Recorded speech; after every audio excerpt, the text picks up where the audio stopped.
warahmatullahi wabarakatuh. Yang kami hormati Ibu Ranti Pratiwi, dosen pengampu mata kuliah pengantar manajemen. Kami dari kelompok 10 akan memaparkan hasil wawancara kami kepada Kak Ros selaku himpunan mahasiswa jurusan Ekonomi Islam.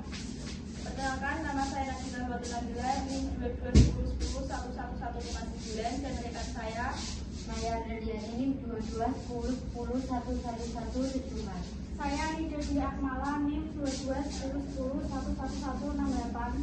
Saya Hermawan Barista Putra, NIM 2210101115. Saya Farid Wardana, NIM 2210101153.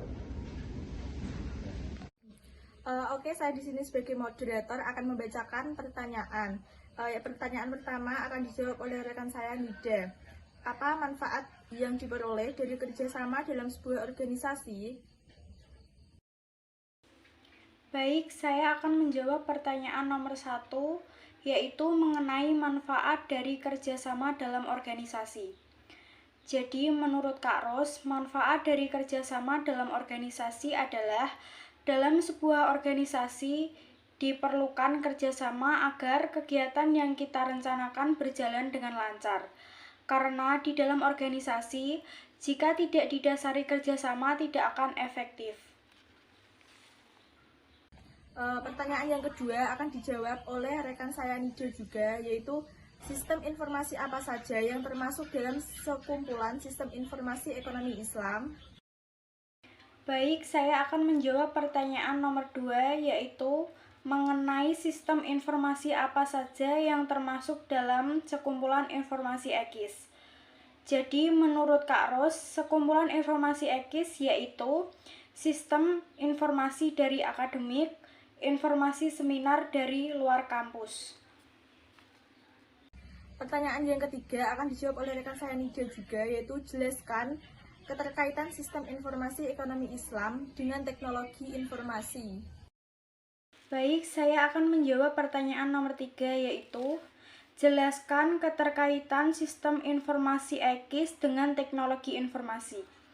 Jadi, menurut Kak Ros, keterkaitan sistem informasi EKIS dengan teknologi informasi yaitu dari akademik ke fakultas, ke ketua atau pihak EKIS. Setelah itu, informasi akan dikelola HMJ EKIS. Setelah itu, baru diinformasikan ke mahasiswa melalui WA Group atau Instagram. Pertanyaan yang keempat akan dijawab oleh rekan saya Maya, yaitu berikan contoh peran sistem informasi ekonomi Islam yang digunakan untuk mencapai keunggulan strategis. Saya akan menjawab pertanyaan nomor 4. Menurut informasi yang saya dapat dari Kak Ros, peran strategi sistem informasi adalah membantu pihak BPH dan menyediakan informasi yang dapat mendukung dalam pengambilan keputusan. Oleh karena itu, HMJ EKIS perlu memikirkan bagaimana caranya agar sistem informasi yang telah dimiliki dapat dikembangkan untuk mencapai tujuan. Pertanyaan yang kelima akan dijawab oleh rekan saya Maya. Apa fungsi diterapkannya sistem informasi dalam sebuah organisasi ini? Oke, selanjutnya saya akan menjawab nomor 5. Apa fungsi diterapkannya sistem informasi untuk mempermudah manajemen, merencanakan, memantau, mengarahkan, serta mendelegasikan pekerjaan ke semua departemen yang mempunyai proker? Pertanyaan yang keenam akan dijawab oleh rekan saya Maya juga, yaitu bagaimana cara mempertahankan sebuah kerjasama dalam HMJ Ekonomi Islam. Selanjutnya, saya akan menjawab pertanyaan nomor 6. Menurut Kak Ros, cara mempertahankan sebuah kerjasama dengan cara sering kumpul, menjaga komunikasi dengan baik, menumbuhkan rasa nyaman kepada seluruh anggota agar terjalin hubungan yang baik. Oke, pertanyaan nomor 7 akan dijawab oleh rekan saya Dayu, yaitu bagaimana caranya supaya dalam penerapan sistem informasi ekonomi Islam dapat mengalami kesuksesan, bukan kegagalan. Baik, saya akan menjawab pertanyaan nomor 7. Keberhasilan implementasi suatu sistem informasi dalam EKIS sendiri yaitu adanya dukungan dari senior. Nah, keterlibatan dalam menjalankan proker, perencanaan yang jelas, dan harapan proker yang baik. Oke, pertanyaan nomor 8 akan dijawab oleh rekan saya Bayu, yaitu hal apa saja yang membuat sistem informasi ekonomi Islam kurang berkembang di dalam organisasi ini? Baik, saya akan menjawab pertanyaan nomor 8. Hal apa saja yang membuat sistem informasi EKIS kurang berkembang di dalam organisasi ini? Nah, yang pertama adanya terjadinya miskomunikasi antara anggota jelas akan membuat terkendalanya sebuah kegiatan dalam organisasi. Baik, sekian. Terima kasih. Oke, pertanyaan nomor 9 akan dijawab oleh rekan saya Farid, yaitu apakah dalam HMJ Ekonomi Islam sudah terbentuk kerjasama dan komunikasi yang baik?